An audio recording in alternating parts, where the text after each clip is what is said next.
নন্দন গৌর হরি শ্রীধাম নবদ্বীপ মাঝে যখন অবতীর্ণ হয়েছেন, গৌর সুন্দরের সঙ্গে পঞ্চপারিষদগণ আছে। পঞ্চপারিষদগণ কি? নিত্যানন্দ প্রভু, অদ্বৈত প্রভু, শ্রীবাস প্রভু, গদাধর প্রভু। এই আজকে যে লীলা আস্বাদন করব, এই পঞ্চপারিষদের মধ্যেই তিনি হলেন স্বয়ং অদ্বৈত প্রভু। অদ্বৈত প্রভু মহাপ্রভুর সঙ্গ পেয়ে, মহাপ্রভুর পর্ষদ হয়েও তার মনস্বাদ মেটেনি। কেননা কলিযুগে গৌর সুন্দরী এসেছেন, তিনি যখন রাধারানীকে স্বপ্নাবেশে দর্শন করালেন, আজনলম্বিত ভুজ কনকায় বদাত সংকীর্তন পিতর কমলায়তাক্ষ, তখন শ্রীমতী রাধারানী বলে উঠলেন, বধূ, আমি এক নূতন রূপের মানুষ দেখলাম। গোবিন্দ বললেন, রাধে তুমি তাকে চিনতে পারোনি? বললেন না। গোবিন্দ বলে উঠলেন, শোনো রাধে, তুমি যে রূপের মানুষ দর্শন করেছ, ওই রূপের মানুষ অন্য কেহ নয়। আগত কলি যুগে আমি ওই রূপে শ্রীধাম নবদ্বীপ ধামে যাব। তখন রাধারানী বলে উঠলেন, বধূ, তুমি যাবে, আমাকে সঙ্গে নেবে না? বললেন না, সেখানে যে বড় কষ্ট। আমি ভগবান হয়ে নয়, আমি কখনো রাজা হয়েছি, কখনো রাজার ছেলে হয়েছি। তাই আমি কইছেন তো প্রেমা, কইছেন মা ধরিমা, কইছেন সুখে তহু ভোর, এতিন বাঞ্ছিত ধন জব ব্রজে না হলো পুরাণ, কি করিব না পায় ওর মন। তাই এবার রাধা প্রেম গুরু করি, গুরু করি, রাধা প্রেম হিয়ায় ধরি, হিয়ায় ধরি, আমি নবদ্বীপে হইব উদয়। আমি নবদ্বীপে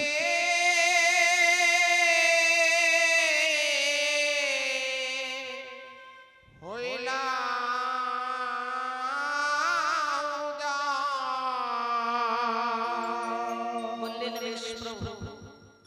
তখন রাধারানী করজোরে মিনতি করলেন, তাই হবে প্রাণনাথ, তুমি শ্রীধাম নবদ্বীপে যাও, তোমার ভক্ত সঙ্গ করো। কিন্তু তুমি সত্য যুগে, ত্রেতা যুগে না পড়ে তোমার সনে আমায় রাখলে আমার কি মিনতি জানো?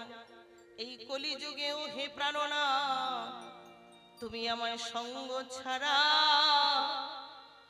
করো না গো। আমায় সঙ্গ ছাড়া করো না গো, আমায় সঙ্গ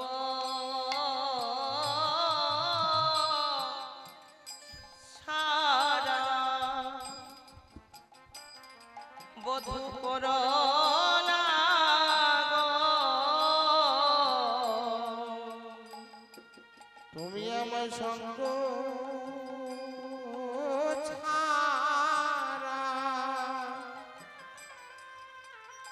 বধূ আমায় করো না গো। ওই নবদ্বীপ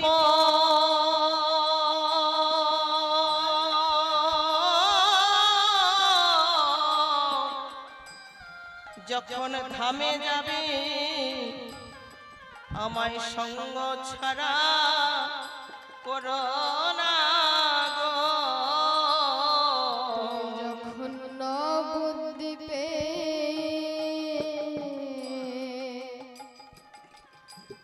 ধামে যাবে, বোধহয় আমায় সঙ্গ ছাড়া করো না গো। বধূ আমায় সঙ্গে করে নিয়ে চলো, সঙ্গ ছাড়া করো না গো। আমায় সঙ্গে করে নিয়ে চলো,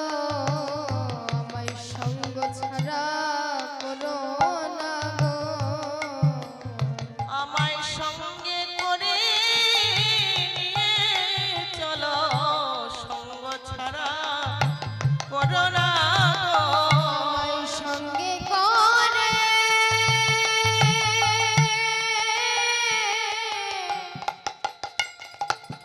নিয়ে চলো, আমায় সঙ্গ ছাড়া করো না গো।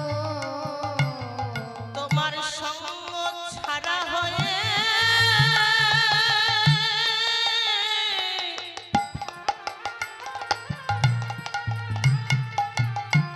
আমি কেমনে রব, সঙ্গ ছাড়া করো না গো। তোমার সঙ্গ ছেড়ে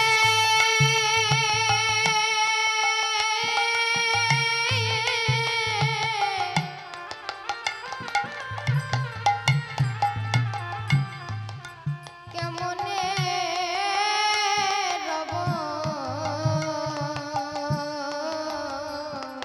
বলিও হে আমার পরাণ বধূ, তোমার সঙ্গ ছেড়ে কথা রব, ও হে আমার পরাণ বধূ, আমি সঙ্গ ছেড়ে কথা রব, ওই হে আমার পরাণে বধূ, তোমার সঙ্গ ছেড়ে কথা রব, ওই হে আমার দীনবন্ধু, তোমার সঙ্গ ছেড়ে কথা রব, ওই হে আমার পরাণে বন্ধু, তোমার সঙ্গ ছেড়ে কথা রব, ওই হে নিতাই গৌর হরি হরি বল, হরি বল, হরি বল। ওই হে আমার দীনবন্ধু, সঙ্গ ছেড়ে কথা রব, ওই হে আমার পরাণে বন্ধু, তোমার সঙ্গ ছেড়ে কথা রব, আমার সঙ্গ ছাড়া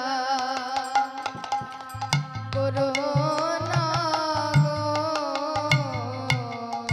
প্রাণ বধূ বললেন, রাধে তুমি আমার সঙ্গে যাবে কি করে? সেখানে যে বড় কষ্ট। আমি ভক্তের সঙ্গে নাচিব, গাইব, হাসিব, খেলিব, কখনো কাঁদিব, কাঁদাবো, ধুলায় গড়াগড়ি যাব, সেই কষ্ট তুমি সইতে পারবে না রায়। রাধারানী বললেন, বধূ কে বলেছে? যখন তোমার অঙ্গ যদি ধুলায় পড়ে, এই ব্রজের মাটিতে তুমি হেঁটে যাও, তাই আমার কত কষ্ট হয়। যখন তুমি শ্রীধাম নবদ্বীপে যাবে, ভাবাবেশে বিভোর হয়ে ধুলায় পড়বে, আমি যে সেই কষ্ট সহ্য করতে পারবো না। তাই বলি কি প্রাণনাথ, তুমি আমি ভিন্ন নহে, একত্রিত হয়ে যাব চলো। বললেন কিভাবে? শোনো বধূ, একটি কাজ করো, তুমি আমার অন্তরে রহিও, আর আমায় বাহিরে রাখিও, আমি সাধিব মনের সাধা। আমার অন্তরে রহিও,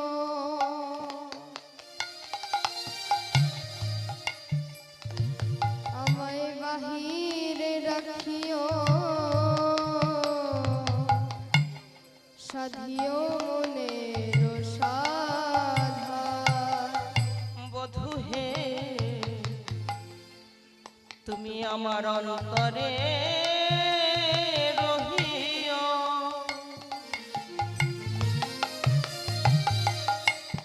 আমায় বাহিরে রাখিও, সাধিও মনের সাধা। বধূ হে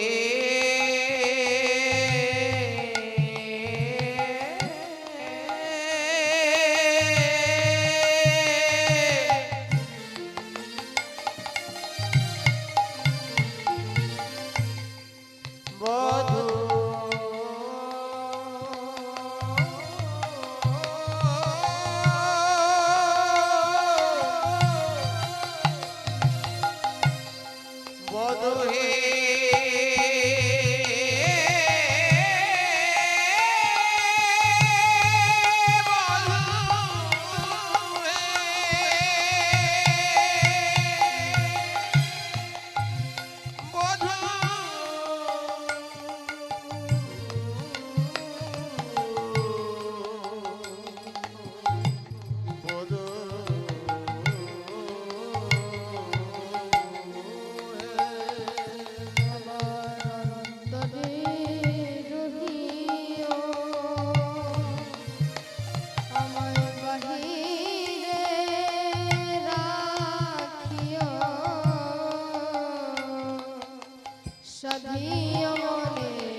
সাধিব মনের সাধা। আমি তব নাম লয়া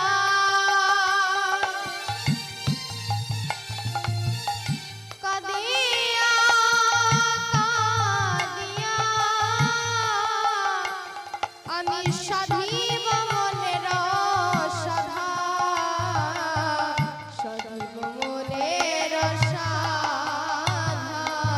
যেন তোমার নামে গেয়ে বেড়াতে পারি, তোমার নামে গিয়ে বেড়াতে পারি, তোমার নামে গেয়ে বেড়াতে পারি।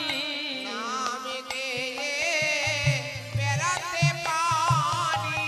ওই না তোমার ভক্তির দ্বারে দ্বারে নামে গেয়ে বেড়াতে পারি। তোমার ভক্তে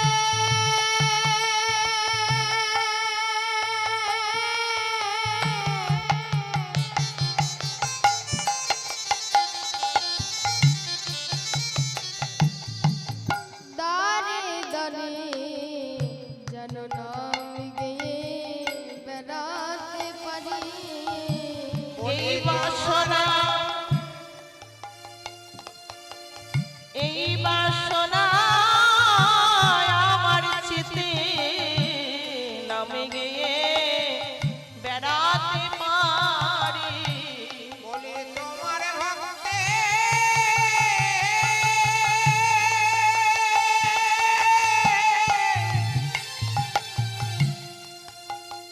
দারে দারে দিয়ে তোমার নাম যেন গেয়ে বেড়াতে পারি।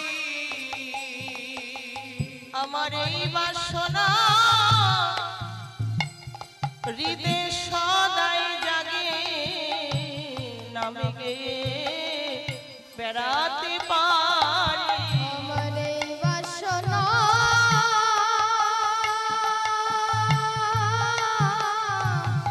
আমার হৃদে জাগে, অন্য বাসনা নাই মোর হিয়া। আমার এই বাসনা হৃদে জাগে, অন্য বাসনা নাই মোর হিয়া। আমার এই বাসনা হৃদে জাগে, অন্য বাসনা এই বাসনা হৃদে জাগে, আর তো কোনো নাই বাসনা, আমার এই বাসনা হৃদে জাগে, আর তো কোনো আমার নাই বাসনা, এই বাসনা হৃদে জাগে, আর তো আমার কোনো না বাসনা, আমার এই বাসনা হৃদে জাগে। আর তো আমার কোনো নাই বাসনা।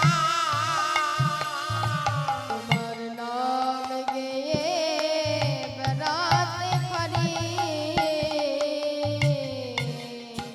যে রাধে কলিযুগে শ্রীকৃষ্ণ চৈতন্য মহাপ্রভু অবতীর্ণ হয়েছেন, দুই অঙ্গ এক হয়ে মিলিত হয়ে এসেছেন। যার অন্তরে কৃষ্ণ বাহিরে গৌরাঙ্গ, দুই অঙ্গ মিলিত গৌরাঙ্গ সুন্দর নদিয়ার পথে পথে এই জীব উদ্ধারের জন্য নাম সংকীর্তন প্রেমধন বিতরণ করে যাচ্ছেন। তাই মা মহাপ্রভু বিতরণ করেছে আজ হতে 550 বৎসর অগ্রে সেই হরিনাম, সেই মহামন্ত্র নাম। আর তিনি বলে গিয়েছেন, আমি লীলা সম্বরণ করলেও আমার পরে আমার ভক্তবৃন্দ পৃথিবীতে আছে যত নগর আদি গ্রাম সর্বেতে প্রচার হবে মোর হরিনাম। মহাপ্রভুর হরিনাম তার ভক্তরাই প্রচার করবে। তার প্রমাণ এই যে আজকে আমাদের বেজরায় হরিবাসর, গতকাল নামযজ্ঞ হয়েছে, আজকে মহোৎসব, আজকে বৈষ্ণব সেবা। জয় রাধে। এই বৈষ্ণব সেবা প্রথম কে দিয়েছিল?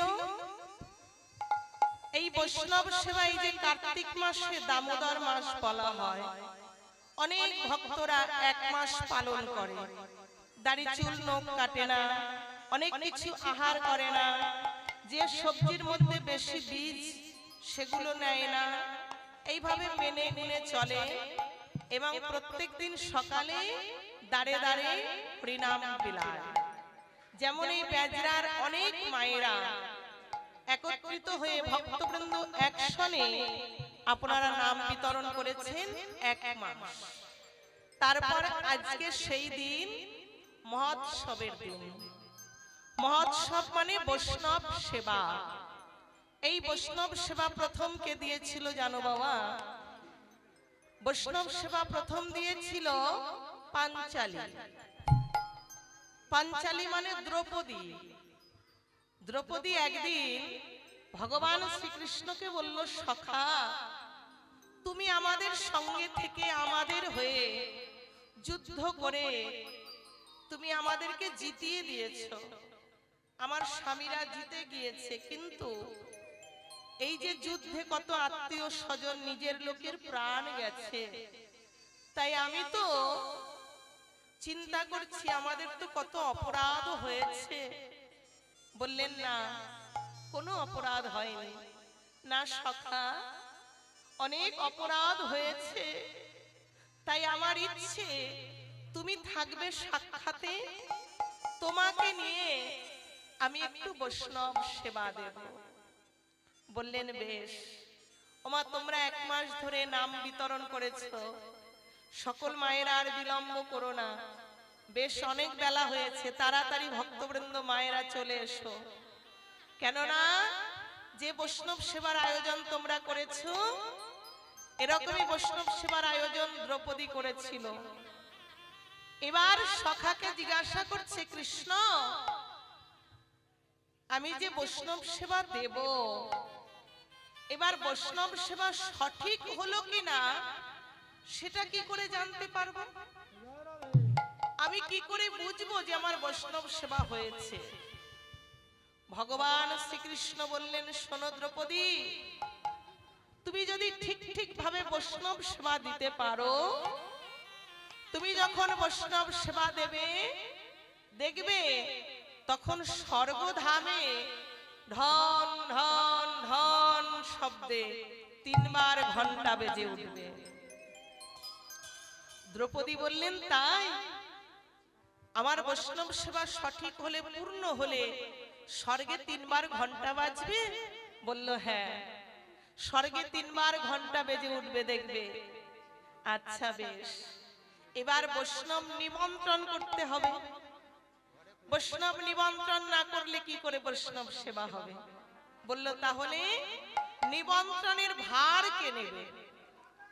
তখন 3য় পাণ্ডব অর্জুনের কথা বললেন। কৃষ্ণচন্দ্র বললেন, শোনো, ভালো নিমন্ত্রণ করতে পারবে অর্জুন, অর্জুনকে নিমন্ত্রণে পাঠাও। বলল তাই হবে। এবার 5 ভাইয়ের মধ্যে 3য় পাণ্ডব অর্জুন বৈষ্ণব নিমন্ত্রণ করতে যাচ্ছে। যে দেশে যত সাধুগুরু বৈষ্ণব ছিল, বড় বড় ধনবান ব্যক্তি, যাদের যাদের মনে হয়েছে সবাইকে নিমন্ত্রণ করেছে। এবার বলছে, সখা এবার বৈষ্ণব সেবা দেয়া হোক, আমার বৈষ্ণব নিমন্ত্রণ হয়ে গেছে। কৃষ্ণচন্দ্র বলে, অর্জুন আমার তো মনে হচ্ছে এখনো বৈষ্ণব নিমন্ত্রণ হয়নি। কেন সখা? আমি তো সব গ্রাম সব দেশ ঘুরে ঘুরে নিমন্ত্রণ করে এসেছি। বললেন না, একজনা বাকি আছে। কে? না যে জনা বৃক্ষ তলে বসি সদা গায়ে কৃষ্ণ নাম। বৃক্ষ তলে বসে সদা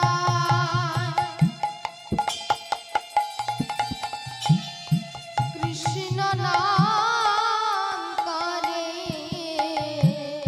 বৃক্ষ তলে বসি সদা গায়ে কৃষ্ণ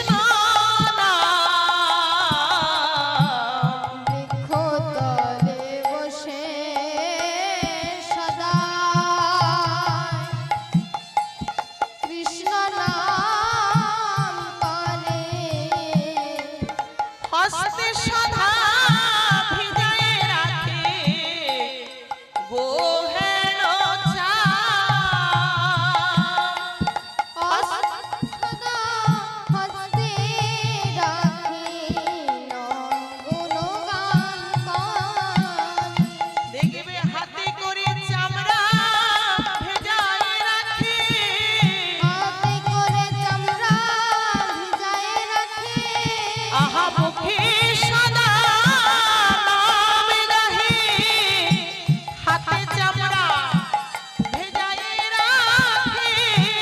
মুখে সদাই নাম রাখে, আহা অবিরত নাম গায় গো। মুখে সদাই নাম রাখে। হরে কৃষ্ণ কৃষ্ণ কৃষ্ণ হরে হরে, হরে রাম রাম রাম হরে হরে। হরে কৃষ্ণ কৃষ্ণ কৃষ্ণ হরে হরে, হরে রাম রাম হরে হরে। যে জন সদা সর্বক্ষণ কৃষ্ণ নাম করছে, আর তার কাজ কি হচ্ছে? কলিযুগে বলেছে মুখে বলো নাম, হাতে করো কাম। হাতের কর্ম বন্ধ করবার প্রয়োজন নেই, হাতে কর্ম করে যাও আর মুখে নাম বলে যাও। সেই কর্ম করতেন কি? যার নাম রুহিদাস মুচি। অমনি অর্জুন বলছে, কি বলছো সখা? তুমি তো বৈষ্ণব নিমন্ত্রণ করতে বলেছো, কিন্তু রুহিদাস মুচির কথা বললে কেন? ও তো নিচু জাতি মুচির ছেলে। বললেন শোনো, কলিযুগে নাহি রবে জাতির ভেদাভেদ। মুচি হয়েও শুচি হবে যদি কৃষ্ণ ভজে, আর শুচি হয়ে যদি জাতগত ব্রাহ্মণ বা বৈষ্ণবের ছেলে হয়ে শুচি হয়েও মুচির নিচু কর্ম করে যদি কৃষ্ণ ত্যাজে। যদি কৃষ্ণ তেজ, যদি কৃষ্ণ ত্যাগ করে দেয়। হরে কৃষ্ণ।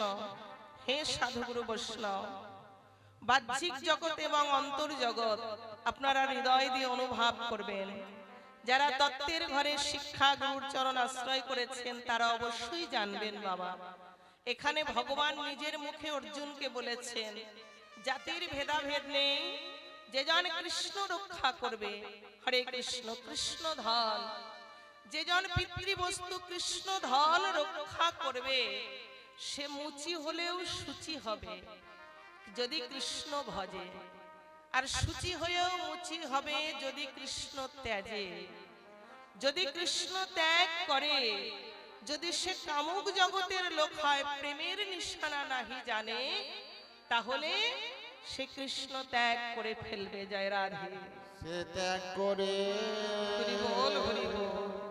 সে ত্যাগ করে ফেলবে। তাই তো অর্জুনকে বললেন যাও, তুমি গিয়ে ওই রুহিদাস মুচিকে নিমন্ত্রণ করে এসো। এবার রুহিদাস মুচির বাড়িতে এসেছে, এসে দেখছে কি মা, বাড়ি ঘর দুয়ার তো নেই, একটি গাছের তলায় বসে চামড়ার কাজ করছে আর মুখে কৃষ্ণ নাম গাইছে, অনর্গল নাম গাইছে। অর্জুন এসে ডাক দিলেন, রুহিদাস বাড়িতে আছো? রয়েছি। কে? আমি অর্জুন। রুহিদাস চমকে উঠলেন, সর্বনাশ, পাণ্ডব ঘরের ছেলে অর্জুন এসেছে, আমার প্রণাম নেবেন। আচ্ছা আচ্ছা, শোনো রুহিদাস, আগামীকাল মধ্যাহ্নে আমাদের ঘরে বৈষ্ণব সেবা হবে, তোমার নিমন্ত্রণ রইল, তুমি যাবে। রুহিদাস বললেন, শুনুন বাবা, এইভাবে মুখে বললে তো আমি নিমন্ত্রণ গ্রহণ করব না, কেননা সবাইকে মুখে বলা যায়। বৈষ্ণব নিমন্ত্রণ করতে হলে সঙ্গে মা বাবাকে নিয়ে নিমন্ত্রণ করতে হয়। কেউ বলতে পারেন সঙ্গে মা বাবাকে নিয়ে নিমন্ত্রণ কিরকম? না, বললেন একই সঙ্গে মা বাবাকে নিয়ে নিমন্ত্রণ। বৈষ্ণব কেমন নিমন্ত্রণ? গলে বসন দিয়ে করজোর করে প্রণাম করতে হবে। শুধু প্রণাম নয়, বৈষ্ণবকে নিমন্ত্রণ করতে হবে, তার হাতে একটি হাত দিয়ে যেন তাকে নিমন্ত্রণের চিঠি দিচ্ছি, আর ডান হস্তটি পত্রখানি দিয়ে হাতে চরণ ধুলি নিও মাথে। পত্রগুলি দিও হাতে, চরণ ধুলি নিও মাথে। আহা পত্র খানি দিয়ে হাতে, চরণ ধুলি নিও মাথে। দিও হাতে, চরণ ধুলা নিও মাথে। তবে বৈষ্ণব নিমন্ত্রণ হইবে, তবে বৈষ্ণব নিমন্ত্রণ হইবে। তবে বৈষ্ণব নিমন্ত্রণ হইবে, তবে বৈষ্ণব নিমন্ত্রণ হবে। নইলে হবে না, বৈষ্ণবের চরণ ধুলা মাথায় নিতে হবে, না হলে নিমন্ত্রণ হবে না। কিন্তু রহিদাস মুচিকে দেখে অর্জুনের মনে এসেছে ঘৃণা। যার বাড়িতে চারিদিকে চামড়ার ডোবা, ডোবায় ডোবায় জল রেখে চামড়া ভিজিয়ে রেখেছে, দুর্গন্ধ, পচা গন্ধ। তখন রহিদাস বলছে, ওগো প্রভু, আমি বুঝেছি আমার বাড়িতে আসতে বা বসতে আপনার ঘৃণা লাগছে। একটি কাজ করুন, এই যে আমার মাথার উপরে একটা ফল ঝুলছে, রহিদাস যে গাছের গোড়ায় কাজ করছে, ওই গাছ থেকে একটি ফল রহিদাসের মাথার উপরে ঝুলছে। আপনি এই ফলটা নিজে পেরে খেয়ে নিন, তাহলে আমি নিমন্ত্রণ রাখবো। কেননা আপনি আমার বাড়িতে কিছু খেলেন, এবার আগামী কাল মধ্যাহ্নে গিয়ে আমি আপনার বাড়িতে খেয়ে আসবো। বলল বেশ। এবার অর্জুন ভাবলো বাঁচালে, এ আর কি শক্ত ব্যাপার, নিজে হাতে ফলটা পারবো, খেয়ে নেব। এই যে অর্জুনের মনে একটু ঘৃণা রয়েছে বাবা, জয় রাধে। বৈষ্ণব হওয়া, বৈষ্ণবকে জানা, বৈষ্ণব চেনা, তার প্রথম উদ্দেশ্য, মূল ধন হচ্ছে ত্যাগ। যার মধ্যে ত্যাগ না আসবে, তার মধ্যে বৈরাগ্য আসবে না। প্রথমে ত্যাগ করা শিখতে হবে। স্থূলের দেশের সকল মায়া মমতা জম্পদ দ্বীপকে ত্যাগ না করলে তিনি বৈষ্ণব চিনবে কি করে? এবার অর্জুনের মনে মনে একটু ঘৃণা, মুচির ছেলে, তাই ওই ঘৃণা নিয়ে যাই না ফলটা ধরতে গেছে, ওই ফলটা দেখছিল রহিদাসের মাথার উপরে ঝুলছে, কি করে ফলটা আস্তে আস্তে উপরে উঠে গেছে। হায় রাম, অর্জুন ভাবছে কি হলো, ফলটা দেখলাম মাথার উপরে, আর সে উপরে উঠে গেল কি করে? অর্জুন অনেক পরিশ্রম করে ফলটা খেলেই নিমন্ত্রণ রাখবে, না জানি কি না কি খেতে বলবে, মনে তো ঘৃণা, ফলটা পাওয়ার জন্য খুব চেষ্টা করছে। আস্তে আস্তে আস্তে আস্তে গাছে উঠেছে কিছুটা। রহিদাস বলছে, ও প্রভু নেমে আসুন, নেমে আসুন। কেন? ওইভাবে আপনি ফলটি পাবেন না। তাহলে আচ্ছা, আপনি কি হস্ত ধৌত করেছেন বা স্নান করেছেন? বলল না তো, ওই জন্যই আপনি ফলটা ধরতে পারছেন না। এই ফলটি ধরতে হলে হয় তাকে স্নান করে শুদ্ধভাবে আসতে হবে, না হলে অন্তত হাত পাটা ভালো করে ধুতে হবে, তবে এই ফলটা ধরা যাবে। বলল তাই? আচ্ছা, তোমার বাড়িতে ভালো জল কোথায় আছে, দাও আমি হাতটা ধুয়ে নিচ্ছি। বলছেন হাত ধোবেন? আমার বাড়িতে ভালো জল তো নেই। বহু পুরাকালের নিয়ম ছিল বাবা। এখন যেমন আমরা সবাই একসঙ্গে বসি, একসঙ্গে উঠি, একই হাট বাজার রাস্তাঘাট এক জায়গায় চলি, বহু আগে নিয়ম ছিল, জাতির ভেদাভেদ ছিল। উঁচু জাতিরা যে পুকুর ঘাটে নামবে, নিচু জাতিরা সেই ঘাটে নামতে পারবে না, সেই ঘাটের জল ছুঁতে পারবে না। তাই রহিদাস মুচিকে গ্রামের কোনো পুকুর বা জলাশয়ে যেতে দিত না। তাই রহিদাস কি করেছিল, নিজে নিজে একটি ডোবা খুঁড়ে, বেশ বড় একটা ডোবা করে, ওখানে একটু জল জমতো বৃষ্টিতে, সেই জলই উনি খেত, সেই জলেই স্নান করত, সেই জলেই ওনার সবকিছু, আর সেই ডোবার জলেই চামড়া ভেজানো রয়েছে। জয় রাধে। সেই ডোবার জলে যখন চামড়া ভেজানো রয়েছে, অর্জুন গিয়ে দেখে বলছে, ছি রহিদাস, তুমি বলছো হাত ধুতে হবে, তা আবার এই জলে? হ্যাঁ, এই জলে হাত ধুলে হাত তো যা পরিষ্কার আছে তার চেয়েও নোংরা হয়ে যাবে। কেন? কেন তুমি দেখেছো তোমার জল? এই ডোবার জলে চামড়া ভেজানো, তাতে কত পোকা, কত কীট কৃমি, ছি ছি ছি ছি। তুমি এই জল ব্যবহার করো, বলছেন হ্যাঁ ঠাকুর, শুধু ব্যবহার নয়, ওই জলেই আমি রান্না করি, ওই জল আমি খাই। বলছেন তাই? হ্যাঁ, আরে আপনি একটু হাতটা ডুবিয়েই দেখুন না, পোকা তো দূরে চলে যাবে, ঠিক পরিষ্কার ভাবে হাত ধোয়া হবে। এবার রহিদাস যখন বললেন হাতটা ধুয়ে নিন, অর্জুন কি করছে? দেখছে জলটা উপরে ভাসছে, কিন্তু যেই হাত ধুতে যাচ্ছে মা, হাতটা ডুবছে, কিছুতেই হাতটা ডুবাতে পারছে না, জলটা নিচে হয়ে যাচ্ছে। এ কি হচ্ছে? হ্যাঁ, তাকিয়ে দেখছি জলটা উপরে, আর হাতটা ডুবাতে গেলে হাতটা ডুবছে না, নিচে। এ কি হচ্ছে? আস্তে আস্তে করে রহিদাসের ডোবায় অর্জুন কোন প্রকারে নেমেছে। নেমে যেই না হস্তখানা ডুবাবে, অর্জুন নিজেই জলের মধ্যে পড়ে গিয়ে ডুবে গেছে।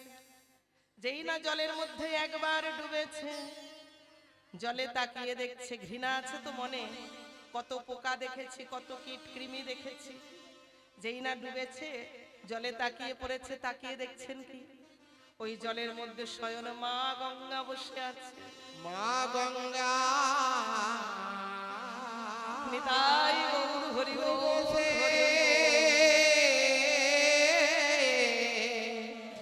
বসে আছে। দেখছে জলের মধ্যে স্বয়ং মা গঙ্গা বসে আছে। অর্জুন মনে ভাবছেন কি দেখলাম, হ্যাঁ, মা গঙ্গা জলের মধ্যে বসে আছে, এ কি দেখলাম, না ভুল দেখলাম। দেখি আর একবার ডুবে, যেই না আর একবার ডুবেছে, দেখছে সত্যি মা গঙ্গা বসে আছে। তখন বলছে মা, তুমি এখানে কেন গো? তুমি মকর বাহিনী গঙ্গা, হ্যাঁ, যার স্থান দেবাদেব মহাদেবের জটার মধ্যে, যার মধ্যে স্নান করে সবাই পবিত্র হয়, শুদ্ধ হয়, সেই শুদ্ধবতী স্বয়ং গঙ্গা, তুমি এই ডোবার মধ্যে বসে আছো। তখন মা গঙ্গা বলে, অর্জুন, সবাই তো রাশি রাশি গঙ্গা স্নানে আসে, গঙ্গায় ডুব দিয়ে বলে, মা গঙ্গা, আমার যত পাপ তাপ তুমি নিয়ে নাও। পৃথিবীর যত ভক্তবৃন্দ, যত মানব তিথি অতিথিতে এসে স্নান করে সবাই আমাকে পাপ তাপ দিয়ে যায়, কিন্তু আমি পাপ তাপ কাকে দেব? সেই পৃথিবীর পাপের ভার সইতে সইতে আমারও গা হাত ভারী হয়ে যায়, আমি চলতে পারি না, কাউকে বলতে পারি না। তখন অতীব কষ্ট করে আমি এই রহিদাসের ডোবায় আসি। কেন? তোমার যখন কষ্ট হয়, গা হাত ভারী হয়ে যায়, চলতে পারো না, বলতে পারো না, তখন তুমি রহিদাসের ডোবায় আসো কেন? রহিদাসের ডোবায় এসে বসে থাকি। কেন বসে থাকো মা? কেন জানো? কখন রহিদাস পরম বৈষ্ণব এই ডোবার জলে এসে পদ ডোবাবে, আমি আসা পথ আমি চেয়ে থাকি, আমি সেই আশায় বসে থাকি। কখন রহিদাস এসে তার পা ডোবাবে, আমি এই ডোবায় থাকলে কোনো না ছলে বলে, আমি বৈষ্ণবের চরণ পরশ পাবো। আমি বৈষ্ণবের চরণ হরি বল, হরি বল।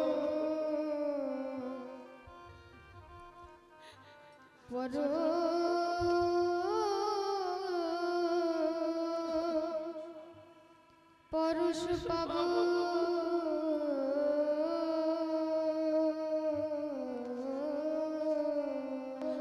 আমি বৈষ্ণবের চরণ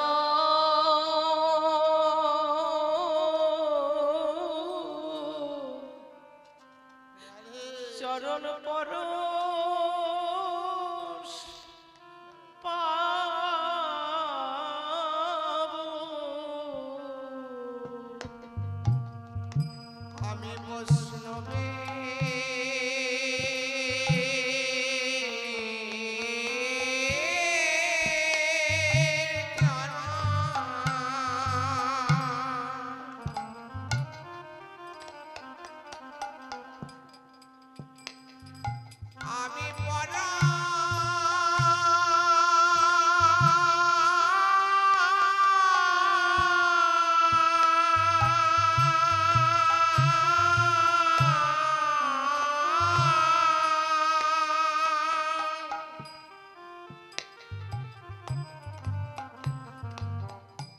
আমি বড় সে পাবো।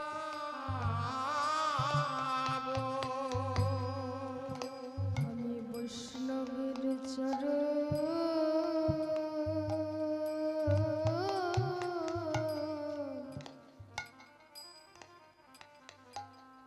পর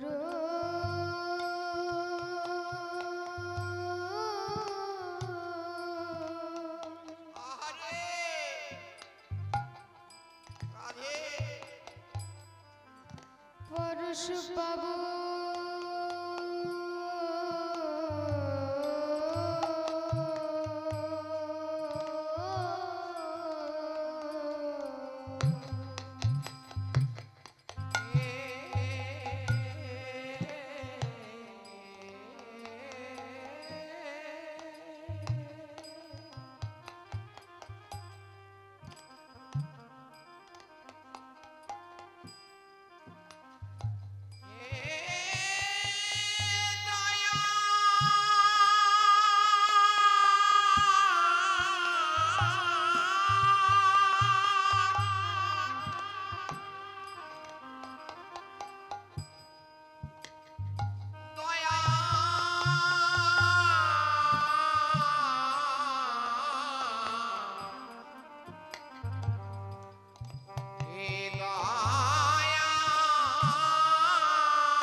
বৈষ্ণবের পণ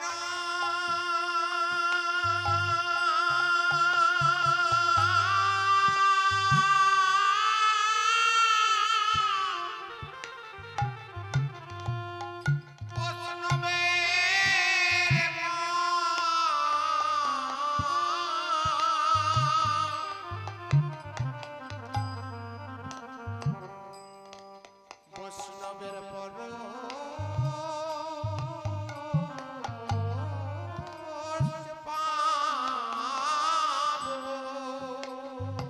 আমার সকলে জ্বালা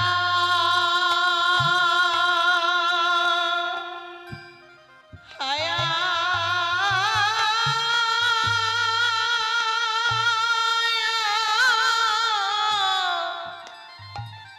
আমি জুড়াইব রাধে রাধে কখন আমি পরম ভক্তের পরশ পাব আমার ভক্তের পর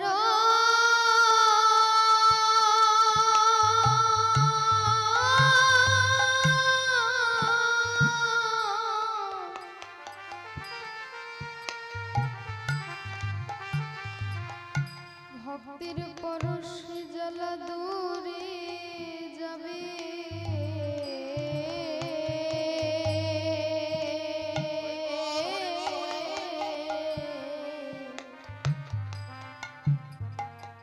যখন বৈষ্ণবের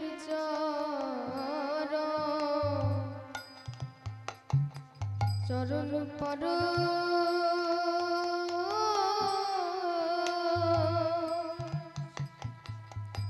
পরশ পাব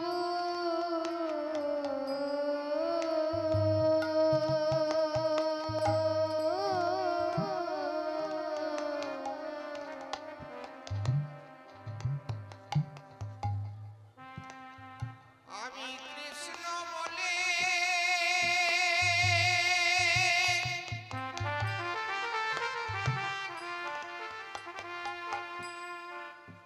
আমি কৃষ্ণ বলে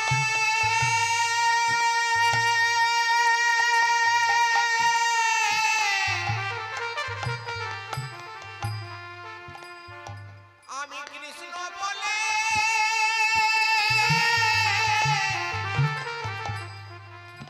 আমি কে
কখন আমি এমন ভক্তি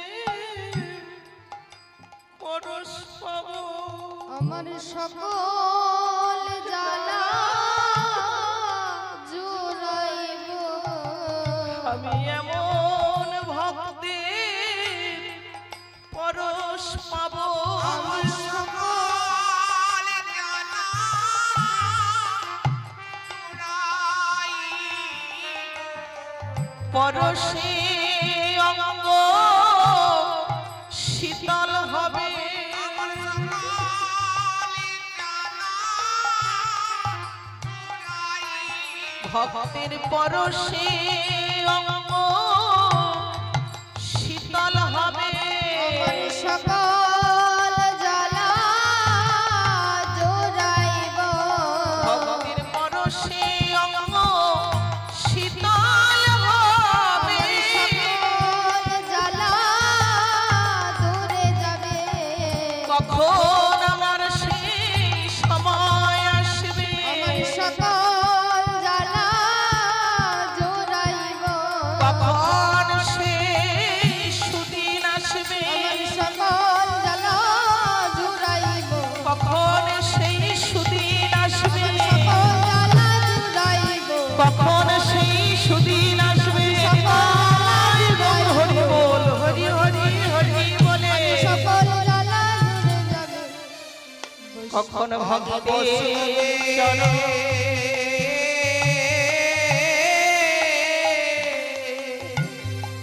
বৈষ্ণবের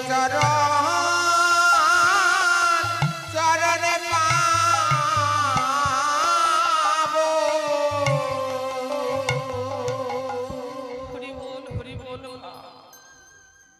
এই পৃথিবীর যত আত্মীয় স্বজন বান্ধব দেখো না কেন মা, পৃথিবীর যারা তারা হবে আত্মীয় স্বজন, আর বান্ধব বলতে কাকে বোঝায় জানো বাবা?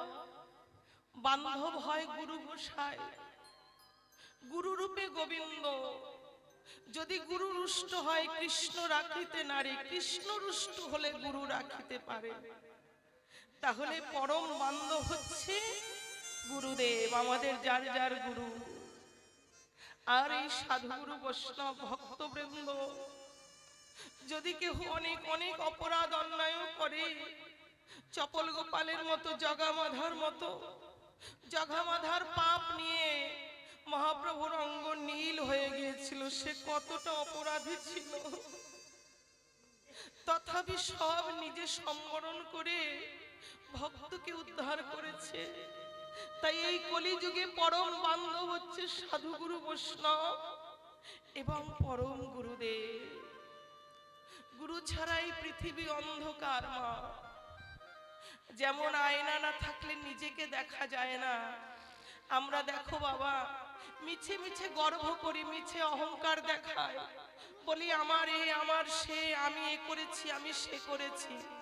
কিন্তু একবার ভেবে দেখো তো বাবা, এই পৃথিবীটা গোবিন্দ কেমন আশ্চর্য ভাবে সাজিয়েছে। আমরা যে আমার আমার আমার আমার করি, এই নয়ন দুটি দিয়ে সারা পৃথিবী দর্শন করি, কিন্তু নিজেকেই নিজে দেখতে পাই না। পাই বাবা? এই যে আমি দাঁড়িয়ে আছি, এখন আমার টিপ এদিকে গেছে না তিলক একটু মুছে গেছে, আমি কিন্তু দেখতে পাচ্ছি না। পাচ্ছি? দেখতে পাচ্ছ তোমরা। তাহলে জীব কিসের অহংকার? এত সুন্দর নয়ন দিয়ে যদি তুমি নিজেকেই নিজে না দেখতে পারলে,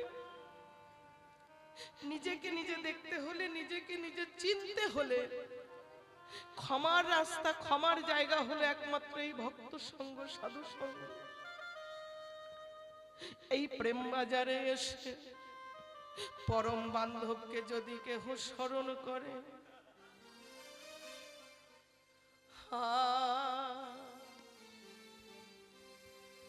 এমন নিবান্ধবা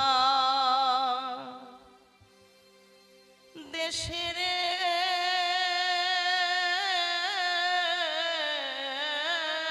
গুরু তুমি,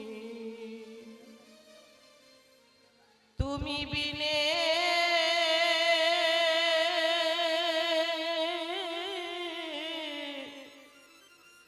বান্ধব আমার না।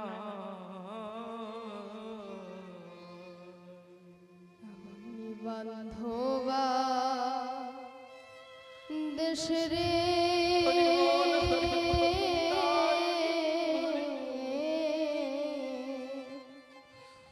গুরু তুমি তুমি বিনে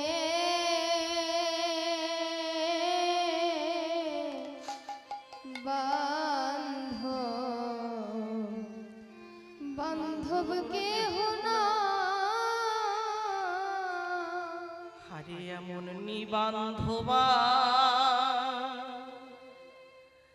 দেশের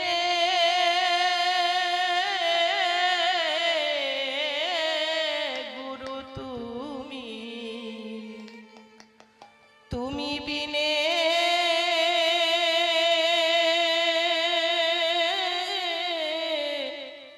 বান্ধ আমার না বান্ধবা দেশ রে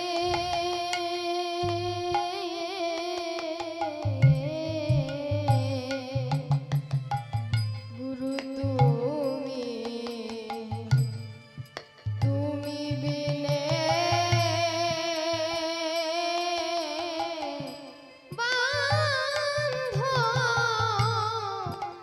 বান্ধব কেহ না ওই আমার মনের কথা প্রাণের ব্যথা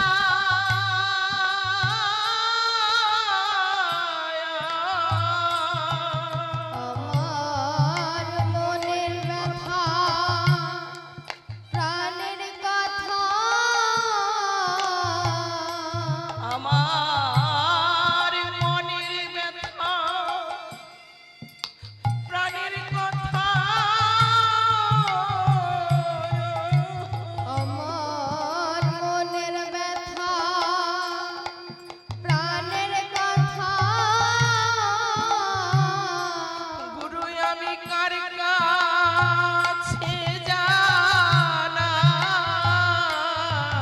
গুরু তুমি তুমি বিনে বান্ধব কেহ না বান্ধবান দেশের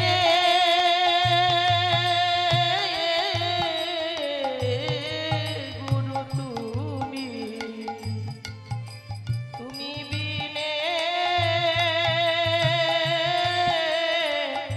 বান্ধ আমার না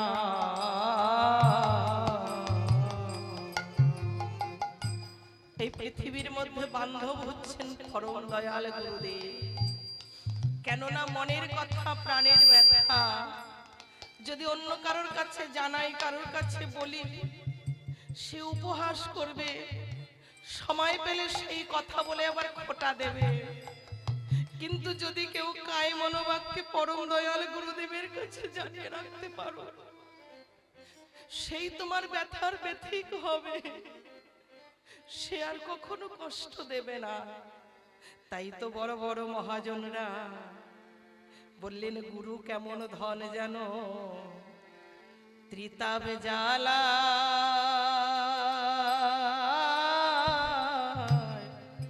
অঙ্গ জলে আমার কি দিয়ে জুড়া।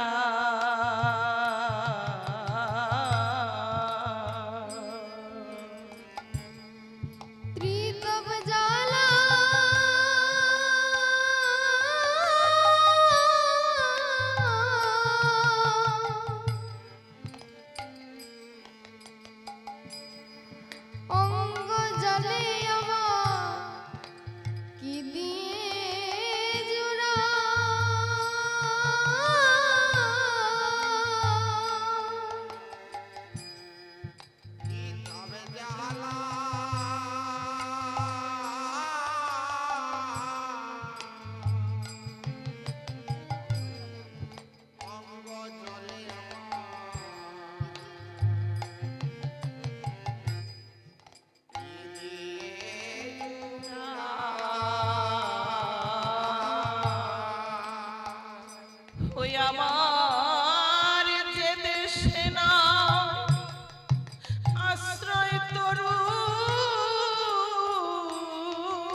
আমার না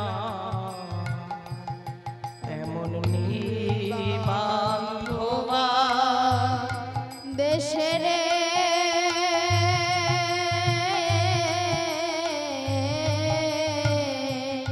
গুরু তুমি তুমি বিনে বান্ধব আমার না। জয় রাধে রাধে। ভগবান শ্রীকৃষ্ণ হলেন পূর্ণ বিষয়, তাই বিষয় হয়ে কখনো বিষয় ধরা যায় না। বিষয় ধরতে গেলে আশ্রয় হতে হয়, তাই আশ্রয় চরণ হচ্ছে শ্রী গুরুর চরণ। গুরুচরণ আশ্রয় না করলেই পূর্ণ বিষয় গোবিন্দকে ধরা যাবে না, তাকে চেনা যাবে না। তাই তো এমন ভাবে যখন ওই ডোবার মধ্যে দর্শন করলো অর্জুন মা গঙ্গাকে, তখন তার অজ্ঞান আধার দূরে গেল। আমি এত ঘৃণা করছিলাম, আমি এত নিন্দা করছিলাম, আর সেখানে মা গঙ্গা এসে বসে আছে। অর্জুন করজোরে গিয়ে প্রণাম করে রুহিদাসকে নিমন্ত্রণ করলেন, রুহিদাস তুমি আগামীকাল আমার গৃহে যেও। বললেন বেশ যাব। এবার পরের দিন আরম্ভ হলো পাঞ্চালী মানে দ্রৌপদীর বৈষ্ণব সেবা। দ্রৌপদী একা হাতে ৬২ রকম রান্না করে এবার বৈষ্ণব সেবা দিচ্ছে। দ্রৌপদী যখন রান্না দিচ্ছে, নিজের হাতে পরিবেশন করছে, বাকি সবাই একটা একটা করে সবজি দিয়ে প্রসাদ পাচ্ছে আর দ্রৌপদীর গুণগান করছে, আহ কত সুন্দর, কত সুস্বাদু, কত ভালো। আর রুহিদাস কি করেছে, ওই যত রকম ব্যঞ্জন দিয়েছে সব ব্যঞ্জন ভাতের মধ্যে ঢেলে একসঙ্গে মাখিয়ে নিবেদন করে তিনি মুখে দিয়েছে। মুখে দিয়ে খাচ্ছে। এবার দ্রৌপদী পরিবেশন করতে করতে করতে করতে দেখছে, আরে দেখো সবাই আমার প্রশংসা করছে, সবাই এক একটা সবজির কত সুনাম করছে, আর রুহিদাস দেখো গো, হ্যাঁ এই জন্যই বলে নিচু জাতির ছেলে, ভালো মন্দের তফাতই জানে না, সব একসঙ্গে মাখিয়ে খাচ্ছে। এটা দ্রৌপদীর মনে মনে এসেছে, কথাটা বলেনি।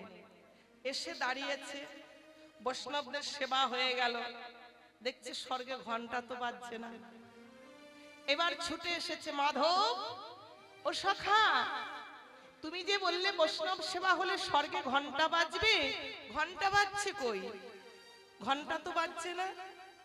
বলছে আচ্ছা দ্রৌপদী, বৈষ্ণব সেবা দিতে হবে নিষ্ঠা মনে, তুমি কি নিষ্ঠা মনে সবাইকে সেবা দিয়েছ? একবার সত্য করে ভেবে দেখো, তারপর আমাকে বলো।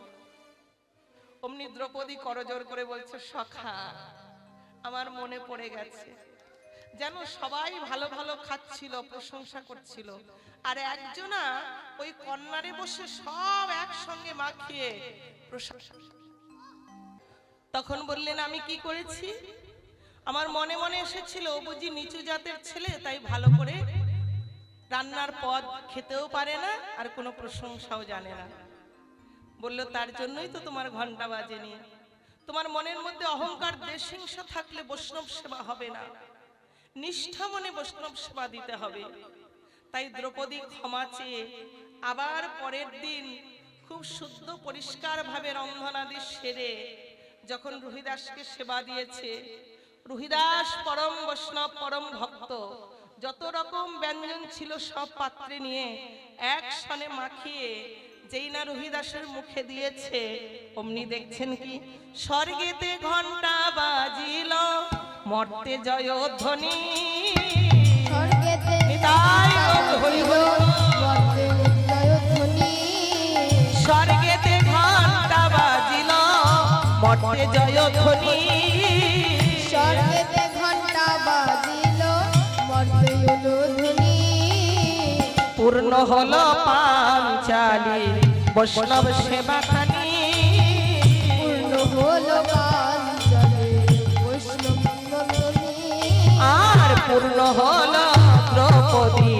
বৈষ্ণব সেবা খানি পূর্ণ হলো দ্রৌপদীর বৈষ্ণব সেবা খানি সেদিন মনোবাসনা পূর্ণ হলো বাসনা পূর্ণ হলো সেদিন মনোবাসনা পূর্ণ হলো সেদিন মনোবাসনা পূর্ণ হলো যেদিন রোহিদাস মুচি সেবা করিল মনোবাসনা পূর্ণ হলো যেদিন রবিদাস মুজির সেবা দিল প্রেমানন্দে হরি বলো রবিদাস মুজির নিতাই সেবা গৌর দিল। হরি হরি বলো। রবিদাস মুজির সেবা দিল প্রেমানন্দের হরি বলো মনস্কামনা পূর্ণ হলো মনস্কামনা পূর্ণ হলো জয় রাধে।